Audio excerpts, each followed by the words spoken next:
So the cheapest loan you can get from a bank for a year is 33% interest.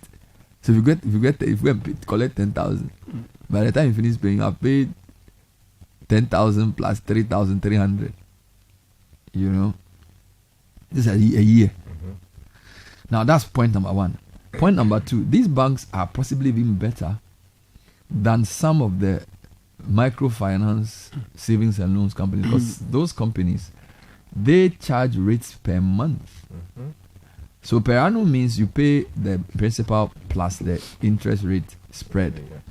But when you come for loans from these smaller groups, you are paying, they can even say they're giving 15%, 20% per month. So every month you are paying a percentage of the principal, as you know. And often it's about between 15 days to 4 months thereabout. And then what's funny is that then the same BOG now says, oh, the report shows an alarming non-performing loan rate of 25%. Why wouldn't there be a higher non-performing loan rate? What business will you do in Ghana that you can get 30% back in a year? Unless you are doing some crazy buying and selling. I don't know. In a highly liquid market. And then they said loans to SMEs also exhibited a wide range of rates. 1 year tenor loans ranged from 17.03% at ABSA to 50.27 at Stanbic Bank. 50.2. I'm telling you. That's about just directly half. A little even about half. I'm telling you. Now let's look at household loans. Households face substantial borrowing costs as well. 1 year tenor loans had APRs or annualized percentage rates. Annualized percentage rates starting at 27.7 from GCB Bank and reaching 50.92 at Stanbic Bank. One bank did not offer loans with a 1 year tenor, so they won't even give you 1 year loan. For 3 year tenor loans, the lowest APR was 27.21 at Bank of Africa, while the highest was 43.83. Two banks did not provide loans in the 3 year category. 5 year loan tenors rates started from 26.64 at Fidelity Bank, peaked at 44.07 at National Investment Bank, with one bank not offering the loan. Now let's come to SME loans. So these are household loans. So there's industry loans, which 1 year loan is 33 to 45, 3 year 33 to 47, 5 year 30 to 47. So that's for industry. Companies who are in the industrial sector.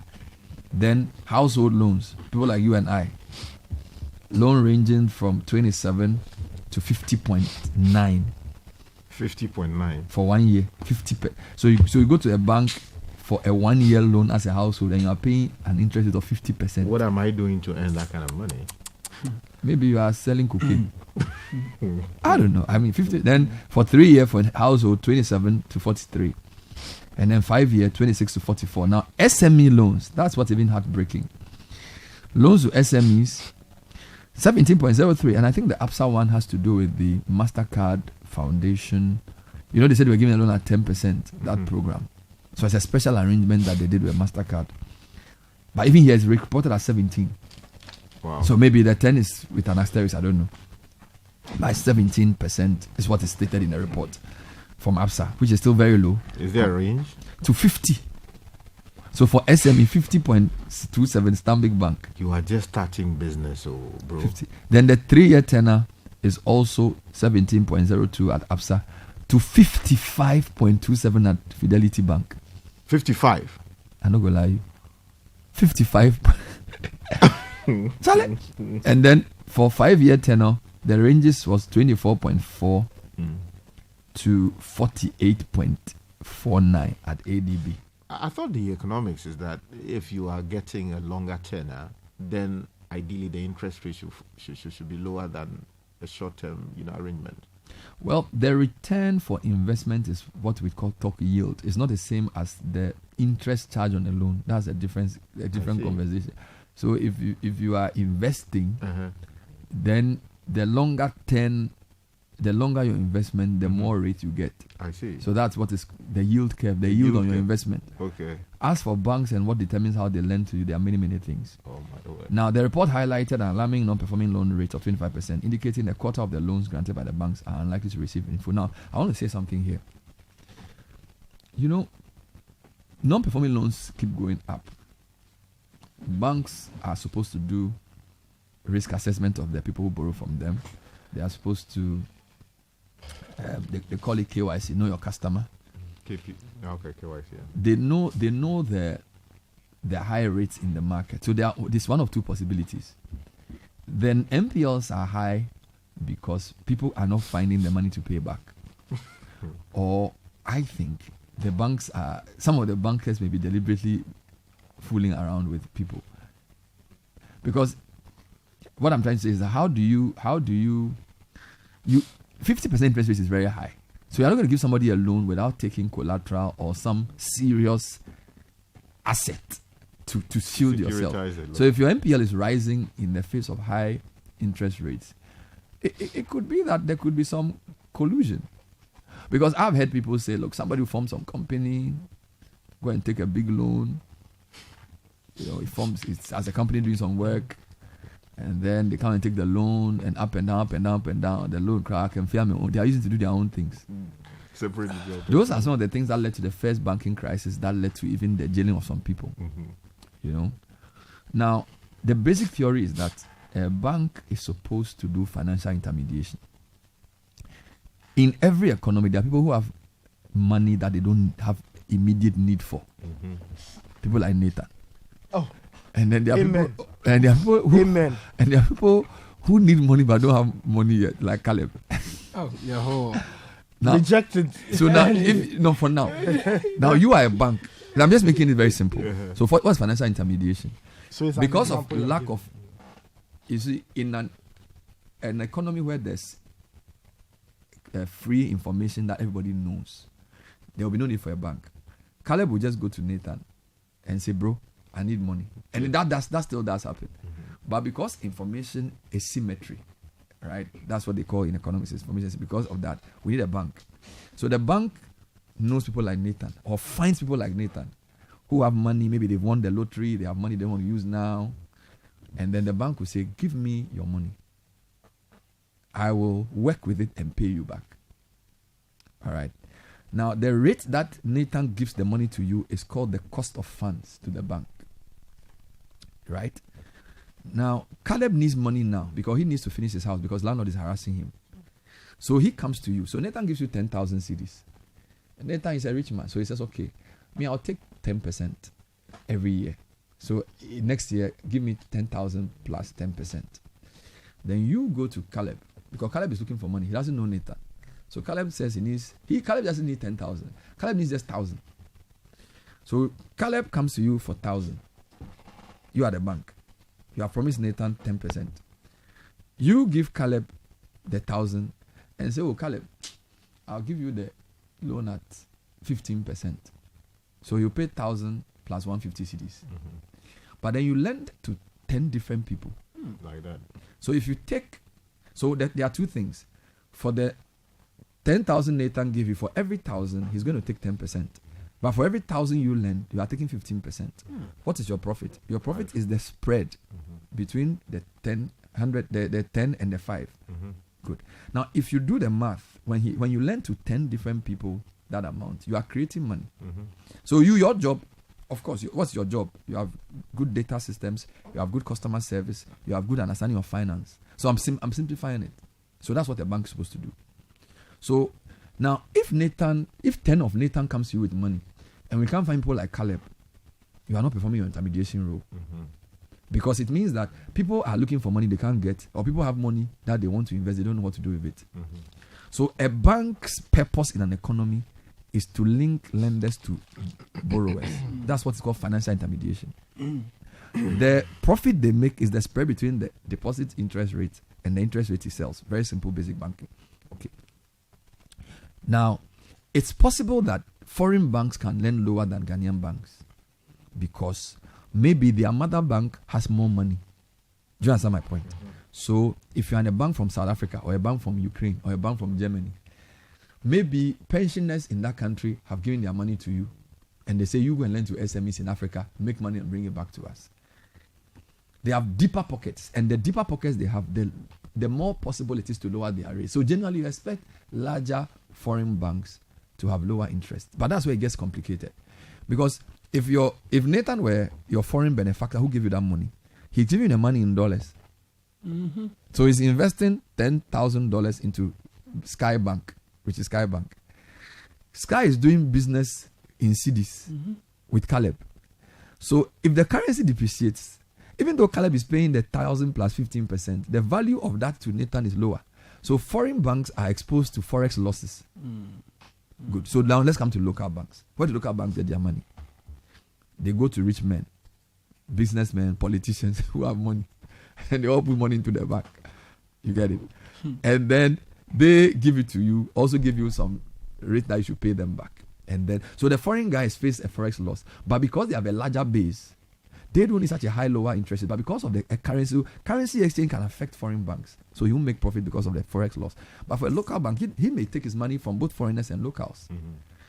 Now, if the rate you are giving Caleb is too high, he is not going to come to you for money. So Nathan's money just sits with you and does nothing.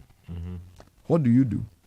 Government of Ghana is offering treasury bills at 26%, 27%. You say, okay, Nathan wants 10%. Caleb, even if I give 15%, I don't know if I'll find him.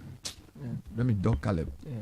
I'm going to buy T-bills. So the head of treasury, sophisticated Wall Street trained guy, he decides to spread the risk. Even though his job is to, according to the Banking Act and the way banking was created, his job is supposed to meet Nathan and Caleb. So you dog that thing. Let's go and buy government treasury bill. So short term, they will divide them into short term, medium term, long term. Short term, you spend a lot of Nathan's money to go and buy government paper, lend the money to government. So Caleb goes to see Sky's manager for money. He said, you go and come. He said, you're serious. Let me do. So he will even say, I'll give you the money. But he will give the money to the government of Ghana for 181 days to just turn it around quickly and say, you wait. So he wants to add, so he will create that, 26% treasury bill return. He will get it equivalent of 181 days. Yeah. He's created money. While he's waiting to do that money, so he crowds this guy out. Then the government of Ghana is also launching new papers, so long-term papers and all these things. If you look at the bank spreadsheet, almost all the banks between 2017 to 2021, their interest income was not coming from lending to people like Nathan or Caleb. They were coming from buying government instruments.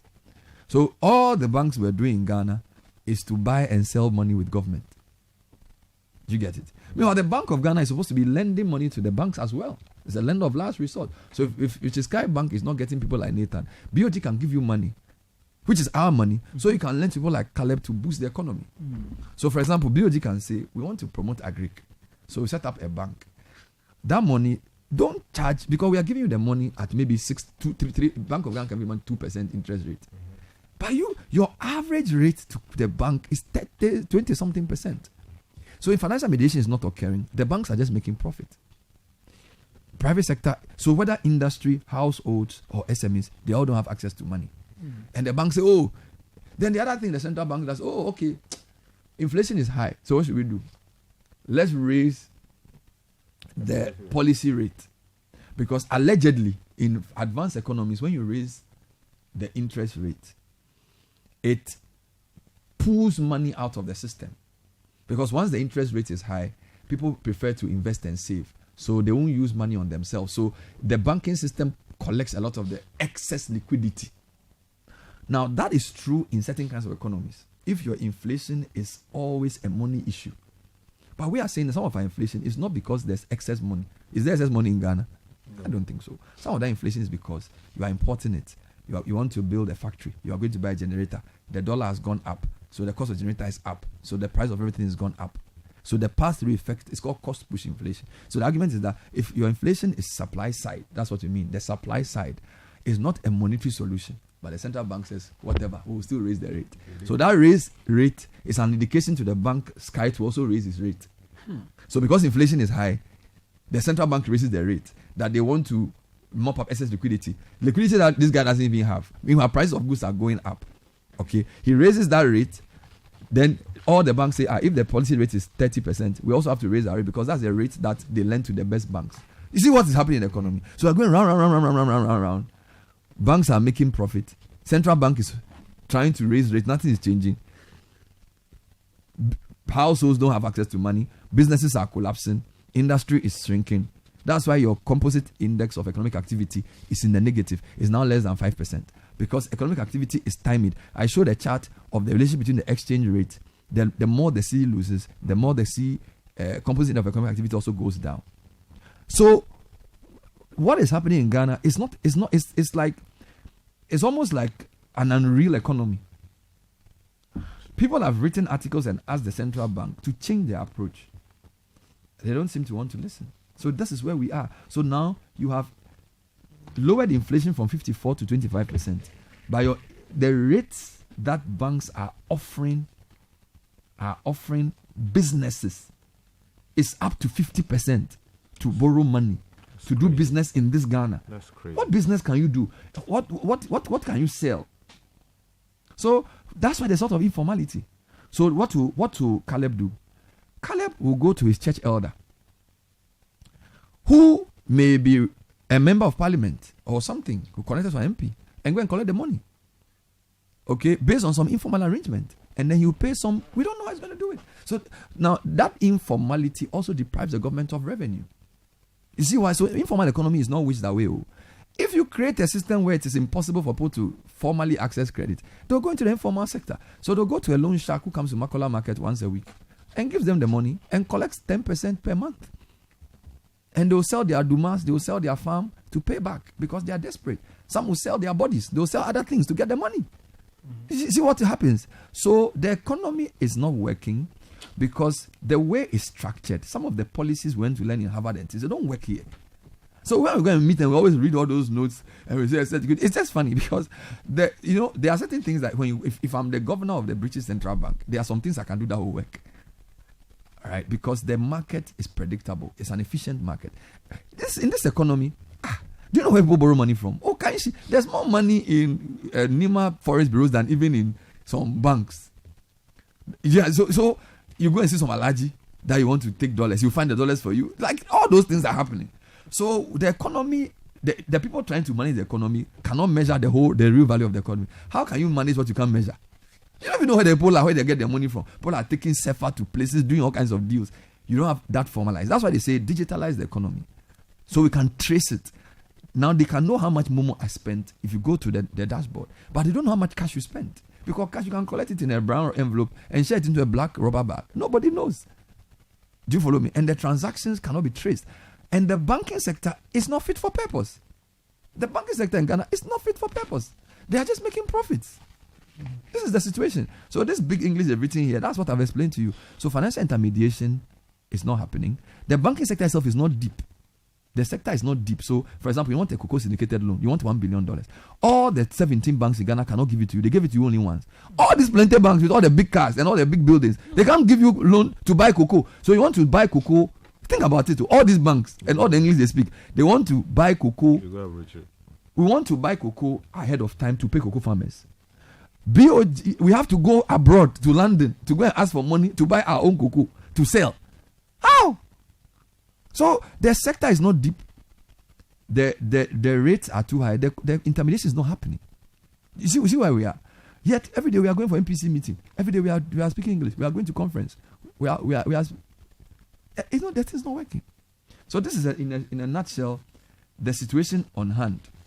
So just learn how to pray. Just learn how to pray.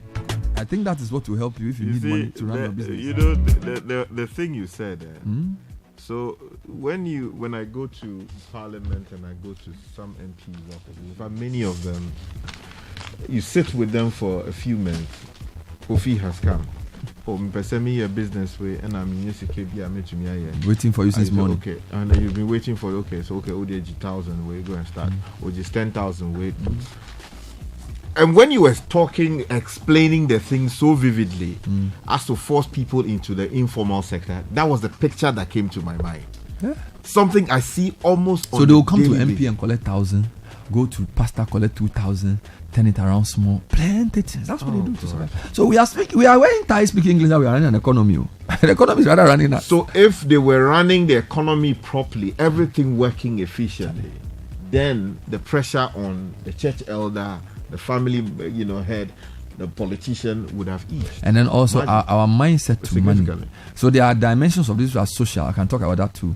So the Ghanaian mindset to credit and pricing is also part of it. We are a very usurious society because yen chobo ene business. A Ghanaian's understanding of business is that I go and take something from Kintampo for 20 cedis and I sell it for 100 cedis in Accra. That's the Ghanaian's concept of money. So no value is created. No, that's what we do. So we use that also in our pricing of rent, of food, of money. That's why interest is also high, because interest is the price of money. So it's a whole psychological thing. So I've been studying this for 20 years, I'm telling you. Let's hear some comments on the interest rate spreads. Before that, let me just summarize again. So even though the headline says that interest rates are between 30 and 47%, that's averages.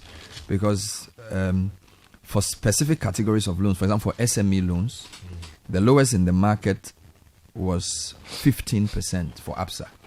And then it got to 50% for Stanbic. If you look in the data, that's for 1 year.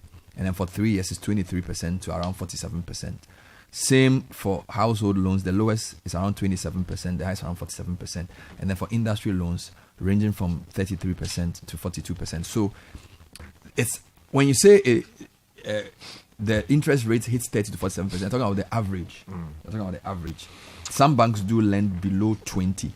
But that's for specific types of borrowers. I think I need to make that point. Okay. All right, here are some comments on the matter. Yeah, before I go to those coming in-house. So Franklin Kujo listening to us says, borrowing from loan sharks may be more favorable than borrowing from banks in Ghana. 55% interest rate. And Nanado says he's left an enviable legacy. Yesu le Agbe. There's God. And this one says, Bernard. Yes. Another big challenge with these business loans is that they all lack a moratorium period. They can, how can a business be profitable or scale up if you have to start repaying the loan the day after taking it? It's simply not feasible. This one says, quick credit. Processing fee 5%, principal plus 27% to be paid over 13 weeks, beginning 1 week after loan disbursement. And this one says prime bond, processing fee 7%, principal plus 27% to be paid over 13 weeks, beginning 1 week after loan disbursement. And this one says, good morning, Bernard and team. Our leaders in this country are not helping the citizens at all. I went to take a loan at GCB Bank PLC. I took the forms to go and process them. But upon a careful thought on the high interest rate, I decided to speak to my colleagues at the workplace for us to form a Susu group. We currently do a Susu of 1,000 Ghana cedis for 6 persons times 2 in a year. Each person is entitled to 12,000 Ghana cedis each year, and we are in our 5th year. This is a loan without interest. The best is to form Susu groups with trusted people as an average Ghanaian to avoid these banks. It's coming in from Samuel Azira in Yape. The only problem with that is that some people, when it gets to their term for them to do the contribution, they don't want to do. They don't want to do. Kick them out. I insist that the economy of Ghana is a mirage. It's fiction. Doesn't exist. This one says, good morning, Citi FM. I always see the country's economy crashing when Mr. Bernard explains the economic situations in our country. Oh, God save us. And this one says, CBS Bernard, thanks for breaking the big economics down for us. Coming in from Solomon, who is listening to us inside one of the branches of SNIT. There's one that I quickly want to draw attention to, though, Bernard. And it says that good morning, bro. The rates Alosky is mentioning are APRs, annual percentage rates, which is the summed cost of your borrowing, taking into account other fees in addition to the interest rate you pay, and not only the interest rate. That's true, but the analysis is clear. We're talking about the rate that people get. Whatever the cost build-up is your cost. Do you understand? So I use rates to do the analysis. So that APR that you're saying has other cost build-up. If Caleb comes to Sky in my example, he will still get it at the percentage I mentioned. Okay. Do you understand my point? So what he's clarifying is just what leads to that cost build-up. Okay. That is not just the the interest spread alone. But there are other elements. Of course, your costs are your costs. Overhead. You are poaching people. You are paying them 3 times how much you are supposed to pay. I'm going to talk to Dr. Richmond shortly on this. But I just want to add one quick point. The point around non-performing loans, the chicken and egg situation. Now, the average non-performing loan in Ghana banks in 2001 was around 30%. It came all the way down to 11% in 2009, but it's gone back up to 25%. All right? So 25% of loans given out Yes. are most likely not being recovered. Yes. You see, non-performing loans are another important indicator of the economic health of a society. What we don't know is what drives it. Is it just the high interest rate, or is it the risky nature of Ghanaian customers? Because essentially, you are asking, why are 1/4 of every lending of a bank not recovered? All right, and it's part of the discussion. Is it that because the rates are so high, people just can't pay, or the banks are not doing their risk analysis well and they're lending to wrong people? So it's not always a consequence of people not wanting to pay. It's also a consequence of the bank's own efficient processes. Do you understand my point? Yeah. But let me come to Dr. Richmond, and he's written about this before. I just wanted to ask him, Doc, I mean, how did we get here?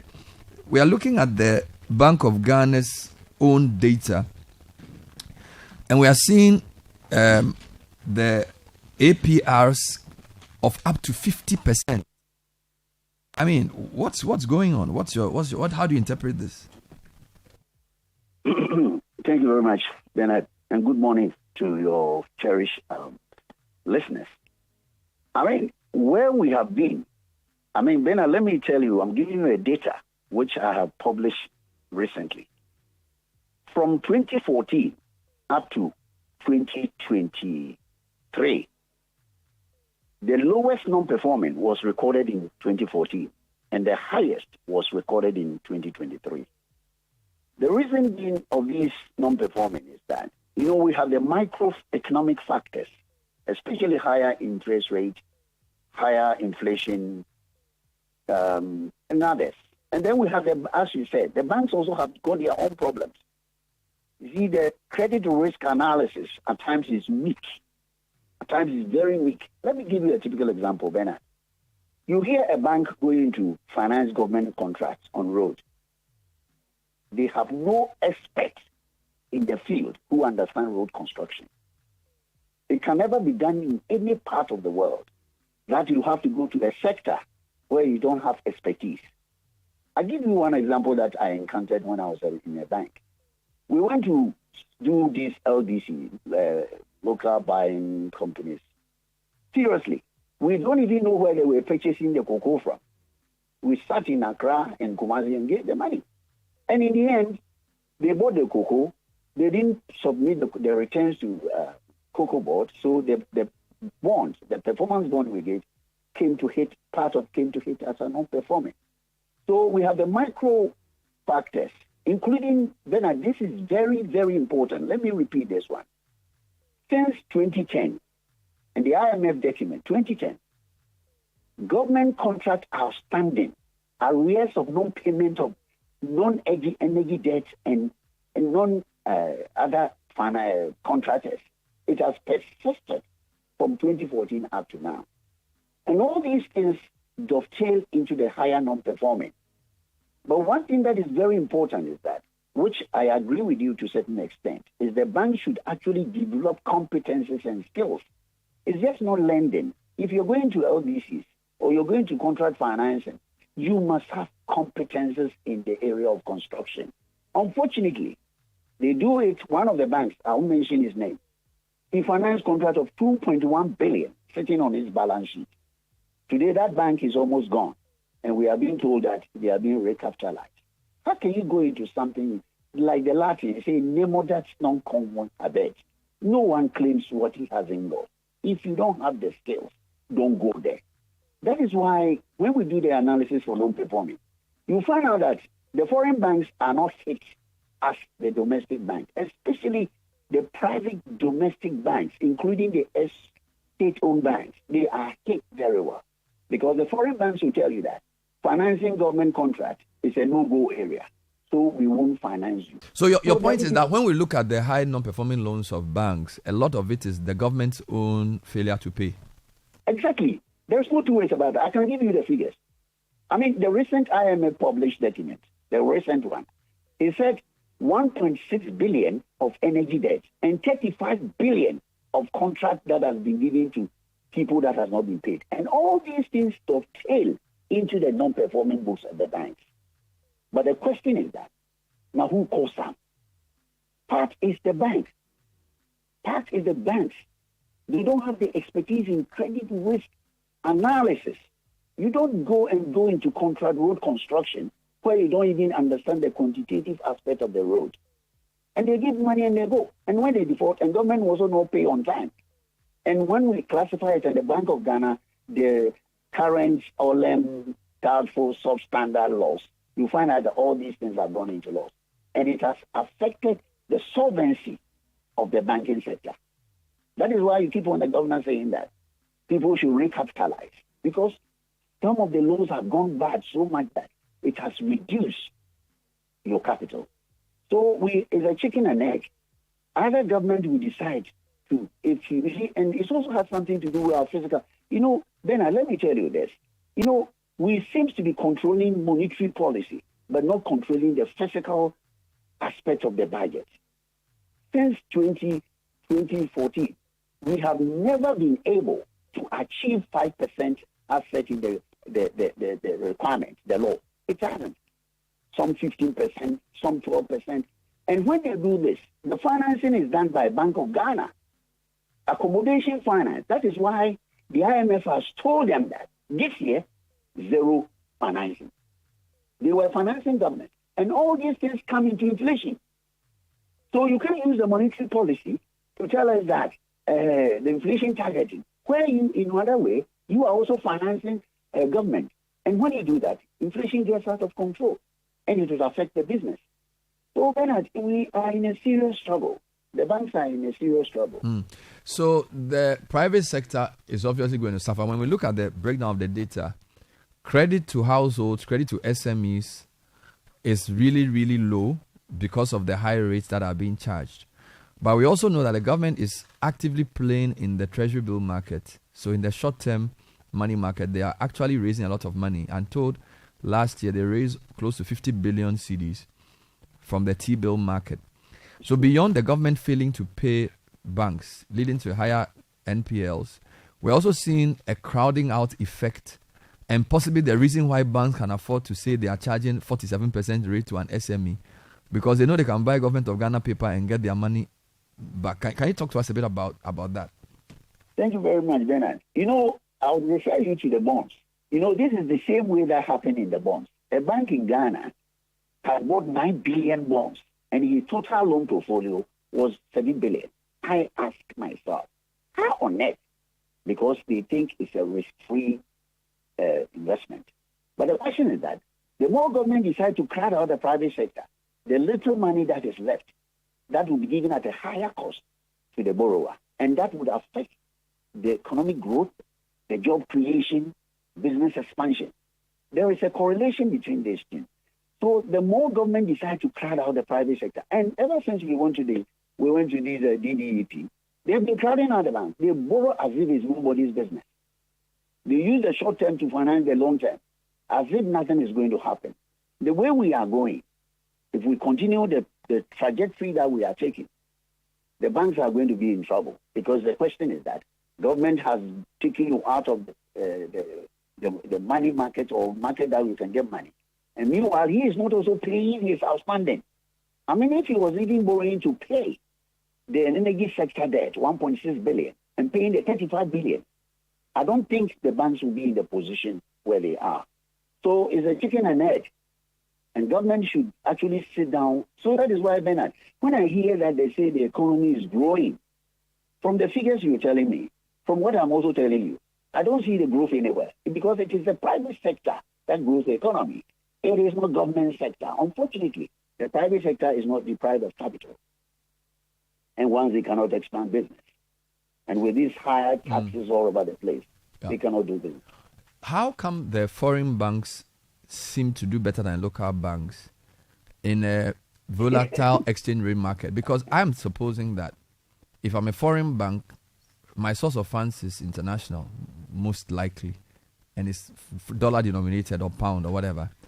And because they do business in cities, predominantly, they will have FX losses. Yet they still do tend to do much better than the local banks, who, although can have some foreign capital, would mostly depend on local capital.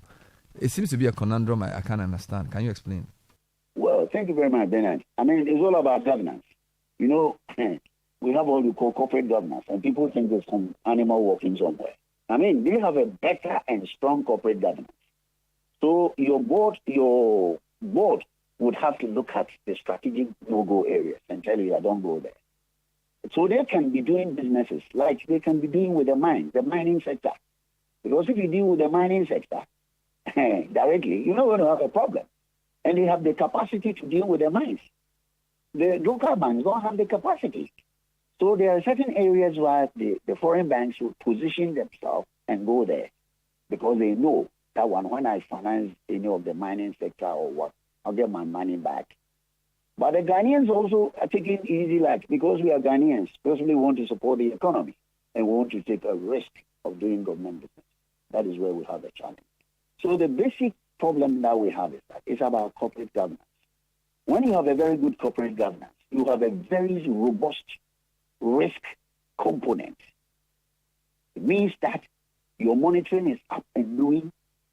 Your credit assessment is fantastic. You study the environment. I mean, you know where the interest rates are going to go. But unfortunately, once upon a time, some of the domestic banks have research departments. Now we have closed it down, and we think it's marketing. So they don't even have data to sit down and project where the economy is going. So they will go and bend their feet and bend their hands. So the problem is that the foreign banks are strategically positioned. And let me give you another example. You know, until the crunch that came in 2022, when we say we won't pay our external debt, some Ghanaian banks have a line of credit. If you ask any bank, line of credit is that Citibank will possibly give you $3 million to finance your rice or sugar or anything, so that when it comes back, they come and pay you. Immediately, we went into bankrupt. Ghana went to bankrupt in December 2022. All these lines were cut off. We go and ask the private sector who import. Now, it's cash Ghanama. Previously, there was a line. You get the things and then you pay later. But unfortunately, these Ghanaian banks cannot. They don't have the line of credit. They don't even have a very good. The correspondent banks will look at the country risk analysis when your country is broke. But if you're a foreign bank, like the sister banks from the region, they have good businesses where they can create a line for their own system here, and they will grant them credit line to work for some of the sectors. Doc, when I did an editorial in 2023 about the effect of the domestic debt exchange, we noticed that most of the banks were in serious trouble. They had racked up losses accounted for by the debt exchange and the fact that they were exposed to government securities. In the first quarter of 2024, and indeed the last quarter of 2023, almost all the banks are saying, they are doing well. They are posting profits. They are, when you look in the newspapers and they post their half-year returns, they are all happily saying, we've turned the corner. We are doing well. Is it true? Is it that because of the DDEP, they need a good story and therefore they are telling us they are doing well, or they're actually doing well?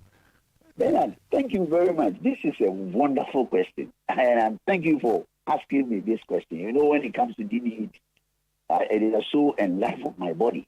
You know, in September, if you remember, originally Bank of Ghana was not part of the DDEP. If you follow it closely from 2022, Bank of Ghana was only limited to a small amount of bond. But by September, before they went to Marrakesh, a meeting, I've forgotten the meeting, the IMF, I think they told them that if you continue with the way the trajectory you're hitting the banks with your bonds, you're going to send the crisis to the system. So when they came back, I'm telling you a story, you can read it, they changed the goalpost and shifted the problem to Bank of Ghana. You know, Bank of Ghana made a huge loss. It came from their government participation in the bonds. Originally, it was only the bonds, but the money they used to finance the government was not part of it. But when they came back, they changed the goalposts. And when they changed the goalposts, a lot of banks are writing back profits. That's why you see some of them are making a huge profit because they were not hit as projected earlier. Because they were afraid that the question I can tell you inside, they were afraid that if these banks decided that we're going because we bought your bonds and you don't want to honor your obligation and you're telling us to take the hit, we are going. If we are going, take over the liability and the assets of your banking sector. We would have shot ourselves in the head. So they decided that instead of that, let us attack the Bank of Ghana because the Bank of Ghana belongs to everybody. And when they did that, that is what has happened. So that you see the banks talking loud, they are not telling us the truth, except of those of us who read through the figures. Because from September, when they changed the goalposts, Bank of Ghana took the major hit. The hits that were going to hit them, I think 37 billion, it hit Bank of Ghana. And Bank of Ghana was suddenly now be made ineffective in terms of their systems.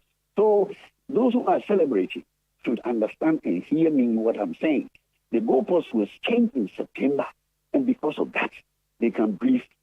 Because I'm told that these global banks told them that we're not going to bring in money again if you want us to recapitalize. Finally, your bonds are before. Then you can take your license. And then they decided, no. Then we will do some mathematics. And they did it and shifted it to bonds. That is why the banks are now talking big.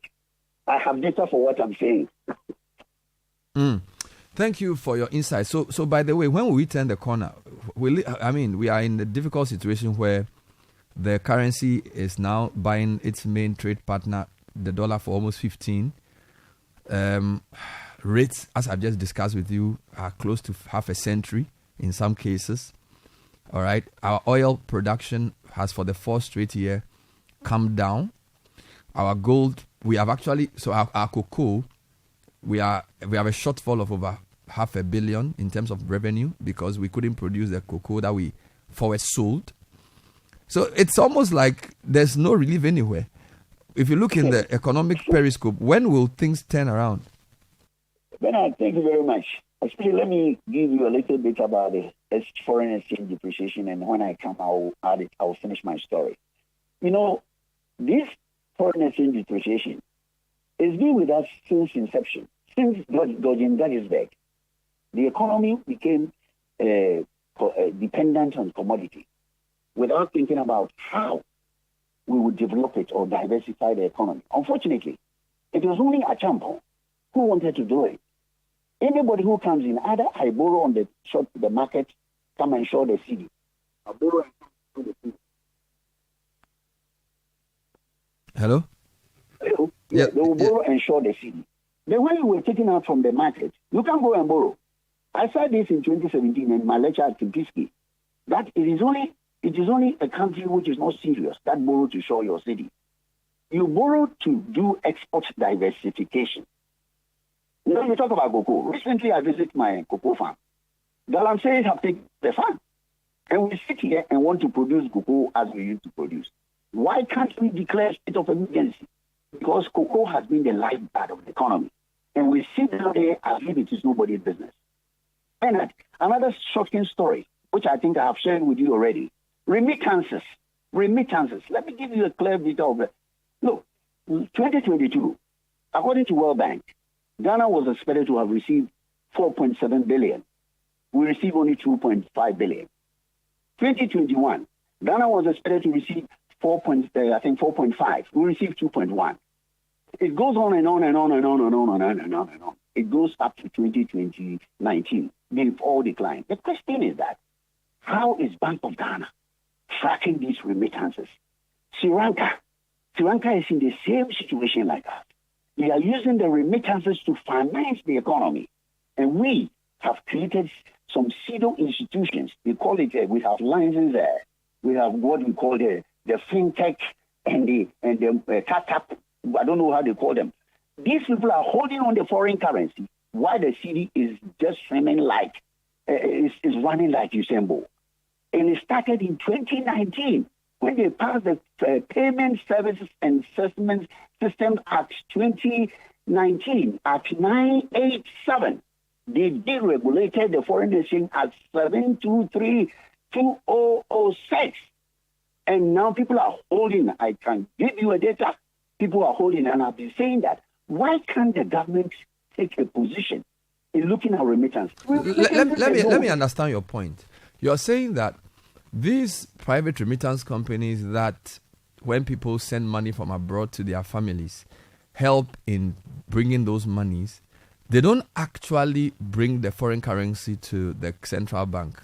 Exactly. They keep it. Right. So your point is Right. that they keep the FX that Ghanaians abroad are sending and work with it, and then essentially find CDs to pay us those in Ghana, and by so doing deprive the central bank and by extension the economy of that much needed FX reserve. Is that the argument you're making? Your statement is as true as anything. Because, you see, the banks, we call them authorized dealer banks. These are the people who had to take their remittances and report to Bank of Ghana. If you look at the Bank of Ghana statement, it's there. The authorized dealer banks are the 23 banks who have been mandated to collect foreign exchange under the Foreign Exchange Act. Now, when they pass the law, when they pass the new act, it seems nothing has happened. They've taken it from it, and the people are holding on to it. And if we can, and I say if the Ghana government can, and go back and tell them that the currency is illegal because under the Foreign Exchange Act, nobody except the Bank of Ghana and the banks, then they will have to change the methodology of looking at this remittance. And if the remittances were coming, the banks gave us 2.5 billion 2022. It is there. The rest didn't come. So if all these remittances were coming in, the city will not be jumping and hopping like a goat. Like my PE master told me, you're jumping like a goat. The city will not be hopping and jumping. At least there will be controls that the remittances will show, because the remittances are big. It's bigger than, let me tell you, remittances are bigger than cocoa.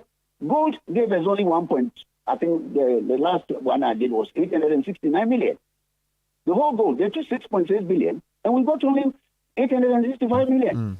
But remittances gave us 2.5 billion, and they were used by the banks to finance the oil companies, those who want to do import. They want it, but unfortunately, this thing has been shared. Then it is sad. If we do all these things, the city will have a break, and we'll be able to bring the city somewhere. Wow. It's interesting. It's interesting you say this, because I've also spoken to some economists who say that apart from the remittances and the failure of the Bank of Ghana in actually harvesting these reserves, they also talk about the issue of lack of proactive action in harvesting export earnings into the BOG's reserves. Again, they talk about how a foreign export company based in Ghana will export whatever product they export and report maybe $200 million. But then the transaction terminates abroad and the BOG doesn't actually get the reserves. So you say you've exported $200 million, but you don't really get that. It's in some bank in France or something. So beyond the remittance economy, there's also the export economy, where people say, well, if you want to strengthen your currency, export more, import less. But even if you export more and you don't ensure that the Forex gets into your country, you just have a surplus on paper, but in reality, you still have a deficit. You're right, Bernard. Let me give you the mining. Between 2014 and 2023, we exported 43 billion worth of gold. You have a shock. Ghana only have a surrender value of 6.4 billion, less than 14%. So, like you're saying, you can export, but your contract that you have signed with people, you have actually sold your birthright. And if you sold your birthright, you're not going to get a benefit of the export. This is true.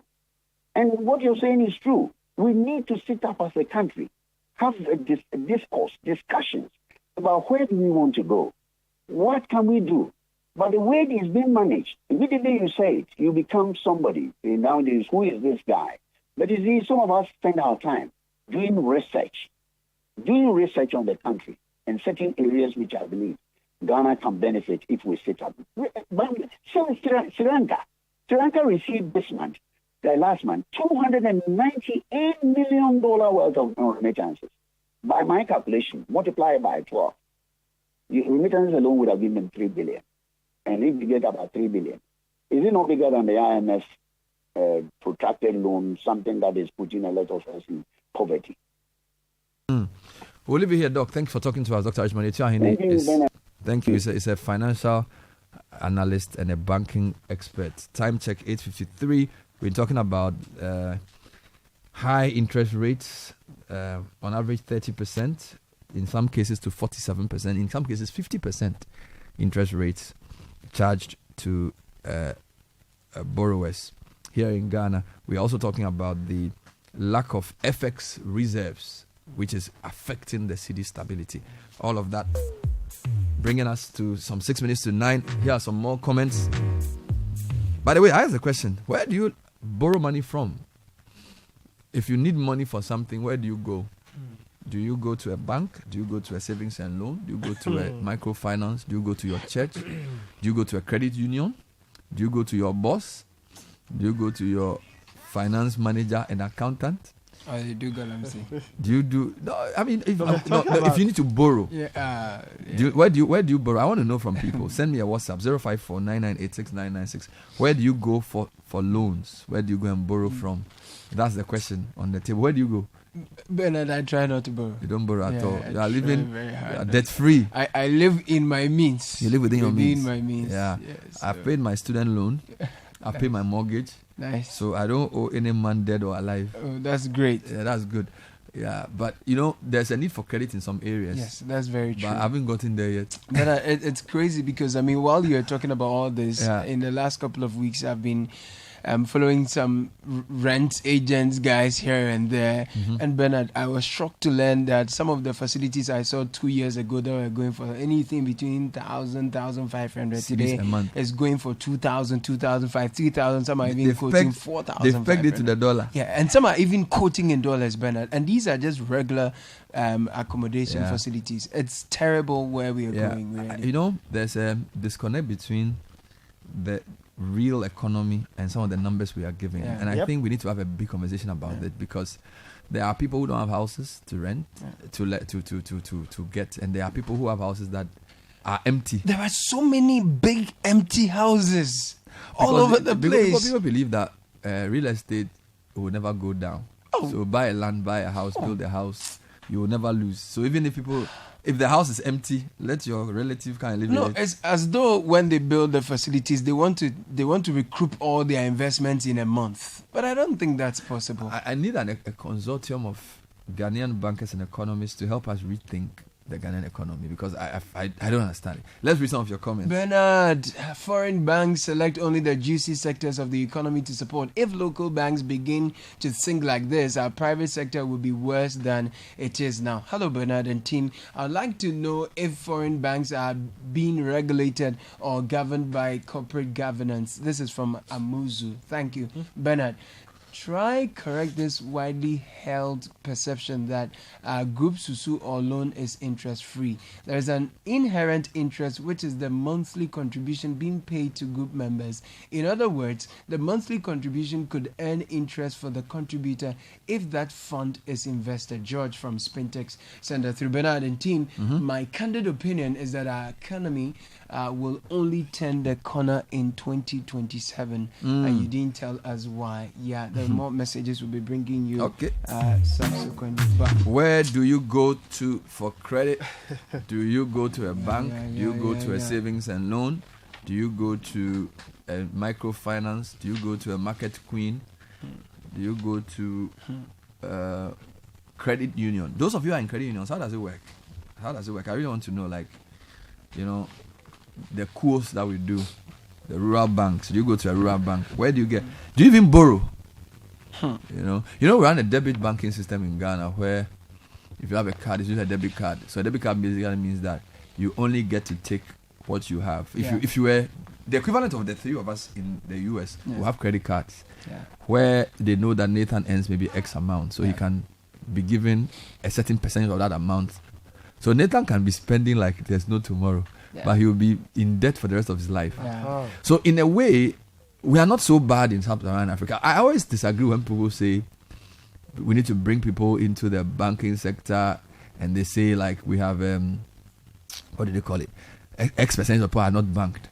Why would I want to be banked in an environment like this? Do you get it? Like those who say when they say, oh, in the Western world, 89% of people have access to credit and that kind of thing. Well, the credit is reasonable credit. All right, because the interest rates are very low.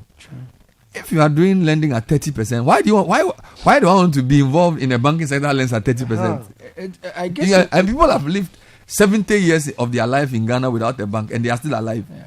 So I think the financial sector needs to take a serious look at itself to say, look, some of the things we say about, we want to bring people into the financial, what do you call it? Financial inclusion. Why do I want to be included in this? Okay, if I want to be included, I want to be included in 50%. So, in financial inclusion is a target they set. Inclusion is making credit reasonable. If credit is reasonable, people are included in finance. So people go to church and pay. People do contributions in market and pay.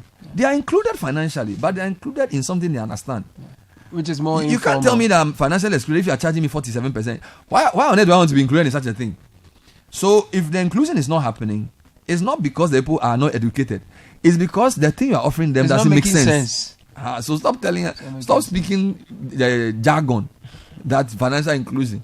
Work to reduce rates. And the government is so complicit. Look, whether it's I don't even know where to start from. Central bank. Look, too many things. We're talking about they are not paying contractors, apparently. So, if you a bank, you want to lend to somebody who's going to do any construction business, you don't even want to lend to them. They are borrowing like crazy on the treasury bill market. All right, and from what Richmond Etrian is telling me, they are not even ensuring that monies due us in terms of this remittance actually comes to us. From the export side, the same thing. We need bold economic leadership that will take certain tough decisions. You don't think we have that yet? No, because we are what we do is we paper at the cracks. We do a little so we don't upset the system. Because the political system we run, if the Western system wants to sabotage you, you're in trouble. So they balance. There are lots of things structurally built in that we need to change. Our export sector is not a reflection of the true potential of the Ghanaian, right? Because, he gave you an example of gold. You sold 47 billion and less than 10 billion is actually what was kept here in terms of the proceeds. So the whole FDI and the concessions we give, whether it's tax concessions or these trade agreements, so companies come and we see, because we say we don't have capital. So this is the thing. This is the thing. You have gold. You have diamonds, you have bauxite. You don't have the technology or the money or the risk appetite to mine it yourself. So somebody from South Africa or Australia comes to do it. And they come and use local expertise, local accounting, local brilliant guys who went to tech, but they have the capital. So they have the capital, they dictate the terms. And then all you get is royalties. There's no serious commitment to skills transfer, technology transfer. There's no commitment to building a domestic capital base that can also say, imagine all these rich guys who go to East Legon and they flaunt their cars. If they came together and said, okay, look at what Dangote is doing in Nigeria. Dangote works with the political elite, but he's strong for Nigeria. His goods are not that cheap. Cement Dangote is not the cheapest on the market. He's into salt, he's into sugar. But what Dangote has done is that he has found a way as an African to play in fields that only Westerners play in. And he's managed to bulldoze his way through to allow governments to get him to work do this. with him. You understand my point? But here, if all foreign companies said they were leaving our mining, we have nothing left. Oil, if they said they were leaving, we have nothing. So we don't really have we don't. So my question is that our rich people, how are they oriented? What's the government's offer to wealthy Ghanaians? What's the government's pitch to, that they should do what? Finance their elections? Is that what they are meant to do? Where about commanding heights? Who is commanding the mining? Who is commanding retail? Who is commanding what do you call it, oil. We're not. Even export, we are not. They are all European, American, Australian, Chinese. Chinese are not coming in their droves because our philosophy of business is chobo. Import, go and buy at a low price, sell at cutthroat price, get a profit, buy an extra car, buy more land, and buy everybody else who is available to be bought. So how do you control your economy? So when COVID comes and they say they're not going to give you vaccines, nobody's going to sell you rice, then you're hungry because you haven't built your economy is a tenuous economy. If foreign elements decide to leave, you're screwed. You get me? But you need a leader who would say, we are going to build a domestic capital base. Capital formation is critical. We have to crack the land issue. These are the things we should be thinking about. Do you see where I'm coming from? Get you, Bernard. So you will report a surplus in your trade balance, but your currency is still weak because your import cover is less than 3 months. How do you have a surplus in trade balance and your import cover is less than 3 months? Where's all the money? I hope I'm not confused. These are simple things. So, Caleb, if we don't, you see, and this is the thing. I always say that your commitment to the truth will determine whether you are free or not. Take the data Richmond has given you on the remittance market. I've given you some on the export market. Work with the data to correct it. Accept. You see, if you don't accept that you are in a situation, you cannot correct it. But we don't seem to. We on one hand we are praising ourselves that we are the best thing that happened since sliced bread. How are you going to solve a problem that you don't admit you have? And when the World Bank or IMF tells you are doing well, you are happy. How did they become a referee for you to tell you when you are doing well or not? Isn't it your aspirations and that of your citizens that should tell you are doing well? It's the politics, man. Oh, Charlie, it's sad. So this is economic dystopia. So few people are chopping. Few people are enjoying because they are not really doing much. They are just doing deals. They are not really committed to investing. Sugar, you say sugar. You still import sugar. A government, 2 governments. I can't even say 3 governments. Mills, Mahama, Akufo-Addo 1 and 2. We still don't have a functioning sugar factory. Sugar, bro. For refinery, we've destroyed Tor. Chinese have come set up Central, and we are giving them tax relief of $160 million.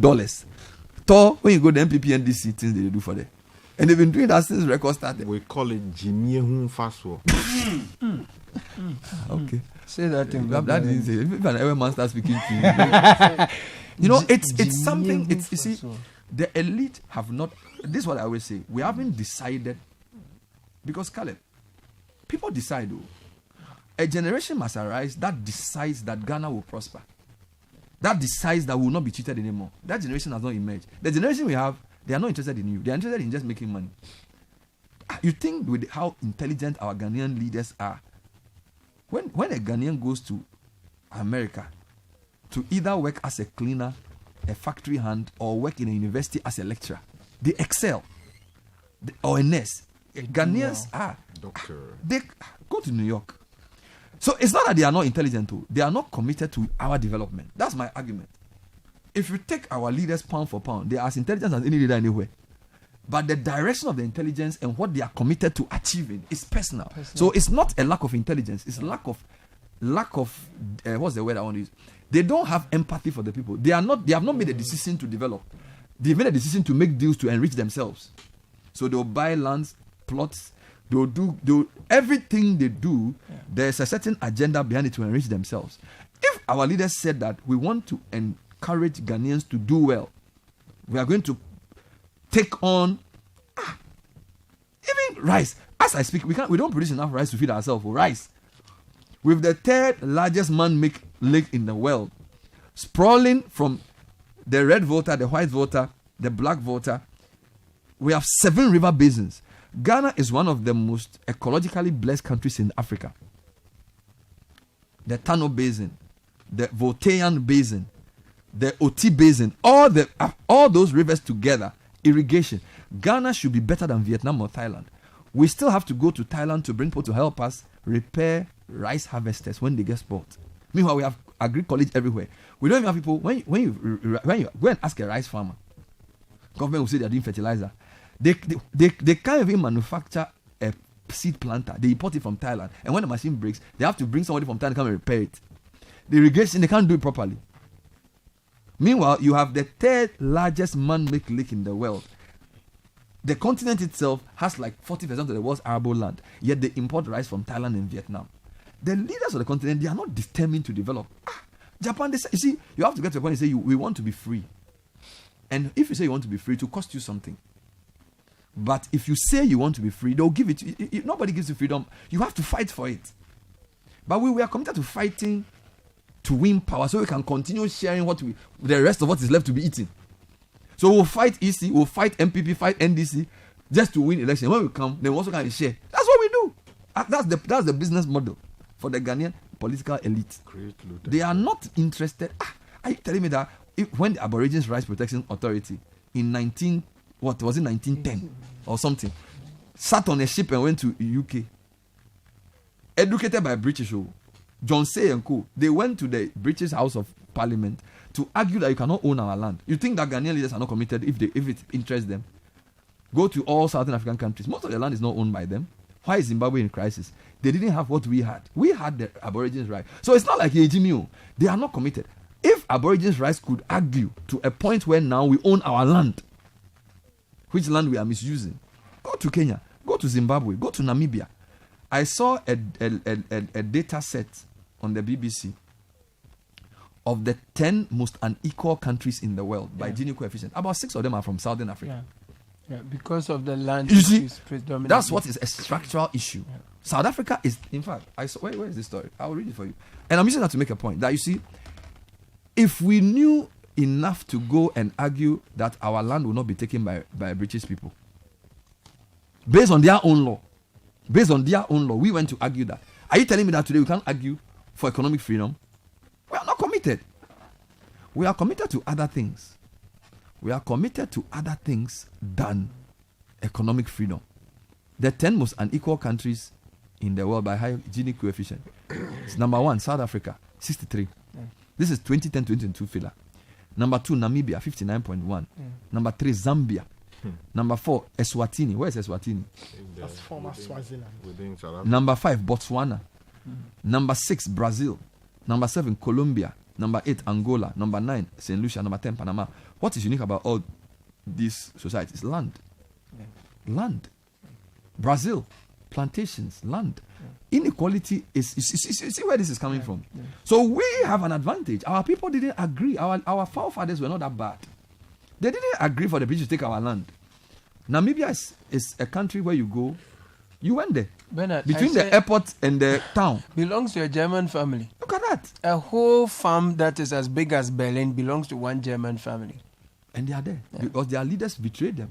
So this is the thing. When a generation doesn't fight for the next generation, you create cycles of generational poverty. So the Namibian leaders who didn't do what John Say and Co did, what Mensa Saba and Co did, that's why they are suffering. So we, our forefathers, they were not that bad.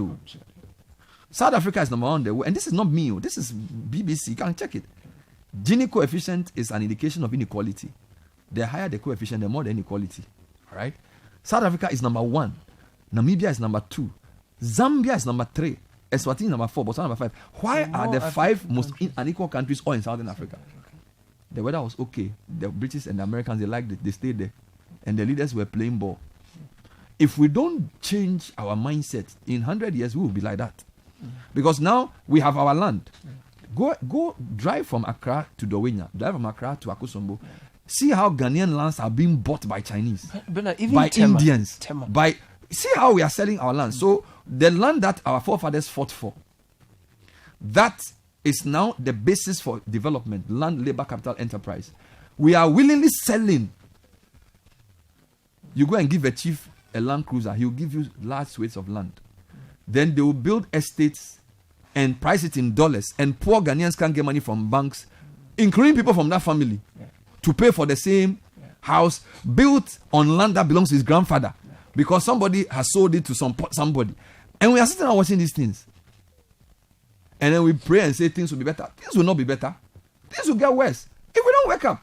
This is what. So the inequality in South Africa, Namibia, Zambia, Eswatini, Botswana is because of what the generation of John Say and Saba, when our generation was doing, they refused to do it. Now our generation of leaders is still basking in the glory of Nkrumah instead of fighting for us. Don't you think our future will be worse? This is the facts speaking for themselves.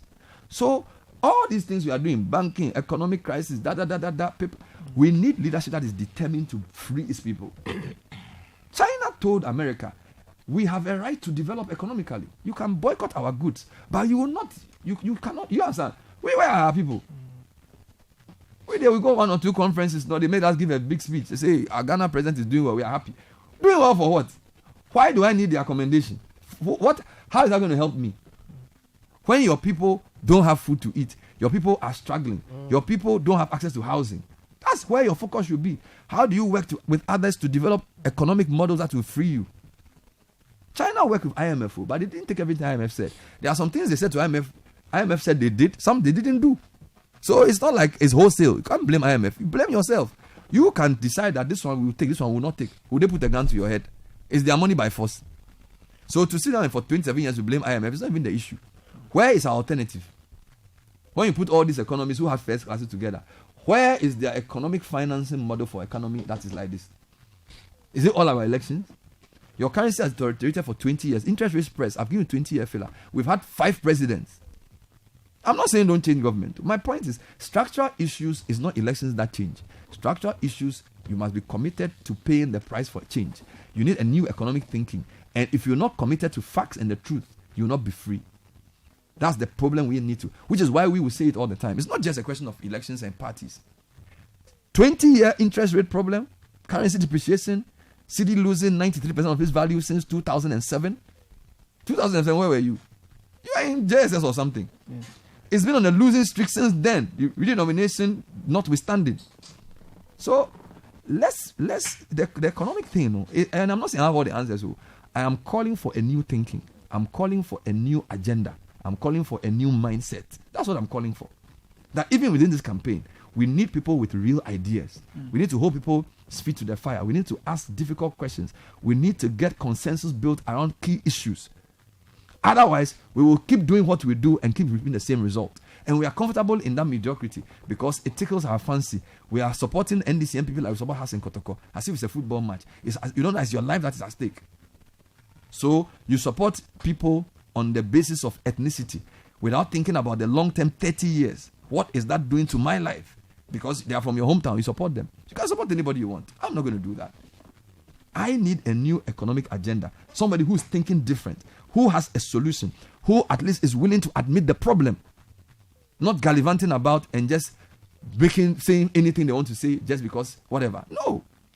We need to take things seriously. Because the generation is at stake. I just showed you South Africa, Namibia, Zambia, Eswatini, Botswana. Of the 10 most unequal countries, 1, 2, 3, 4, 5, 6 are in Africa, and they are all Southern Africa. That should tell you something. I just got a text message from a good friend of mine, and Kamala says, Richard, we have put up our factory and farm for sale because it is not economically viable any longer. We are a member of the 1D, 1F system, but government never offered to help us revive the farm or the factory. I laid off 1,200 farmers and 60 farm hands just recently. Those 1,200 farmers employed averagely 4 farm hands each. Ghana is a failed state. We're back. There's not everything that's bad. Some people have good news to share. So when I come back, I'll speak to Professor Douglas Boating. He has some interesting things to tell us. And then I'll also speak about the Made in Ghana Bazaar, which we all have to patronize. AGI is proposing a Made in Ghana Bazaar. So let's go and buy Made in Ghana goods. Bernard. We'll be back. Cool. Where's that from?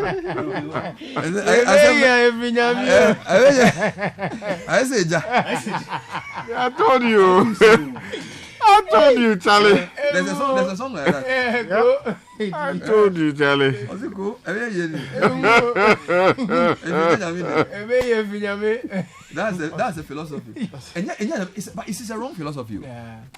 If Ebe Finyamia, Japan don't advance. No, Because Japan, they know they think about the thing they think about. You see, Bernard. And then Nyami Nkwao. See, No, but sky. I thought there's a biblical principle. They shared some money to some people. Say, Yeah. The foolish ones went to be able to. So God has already given us. So it looks like we are the ones who hid our own in the fire. And then we say Ebe Finyami. Ebe Finyami is Nyami. And that's the song. I can try. I say, Ja, we are since the Bibia on Sinyami, they are Nefinan, and And some of your comments coming in. This one is coming in from Adams and Tamale, who says, Bernard, I took a loan from a bank to upgrade myself educationally. I told myself, I will never go back for a loan again. And this one is coming in from Gabi, who is listening to us in Bawe. And he says, new e-levy. There's a 1% tax on credit and bundle purchases now, but salaries still remain the same. And this one is coming in from Julius from Dansuman, says, good morning, Bernard and team. With the interview that you had with the financial expert, it is is it that the government does not know this, or someone is profiting from the whole setup? Oh, Ghana. And this one from Makafui, who is listening to us in Babylon, says, Bernard, back in Ghana, my first 2 loans I took were from a rural bank. The interest rate was so high, so I had to resort to my teacher union, Nagrat. The interest with the unions makes sense. They aren't as outrageous as the banks are. This one says that if the revelation from Dr. Richard is that his last name? Etuaheni, yes. Anything to go by, then I fear for the future of this country. The fintech companies really have to be awakened to their wicked tendencies, if indeed they are keeping the dollar. Ghana must stop borrowing immediately, because it is impossible to borrow your way out to prosperity. Ghana is their own enemy. It's coming in from Yakubu in Chambers, and this one from Ni in La says, I used to borrow from my family people, but recently I have stopped borrowing, trying to live within my means and finding other sources of income. And this one finally is from Kafui in La says, good morning, Bernard and team. It's about time this government started seeing itself as the smartest men. They have to start considering a safety kind of conference. And this one says that, good morning, Citi CBS. I'm Safo Manuel inside Springtest. I work at University of Ghana. I take my loans from the University of Ghana Credit Union. It is okay to do business with them.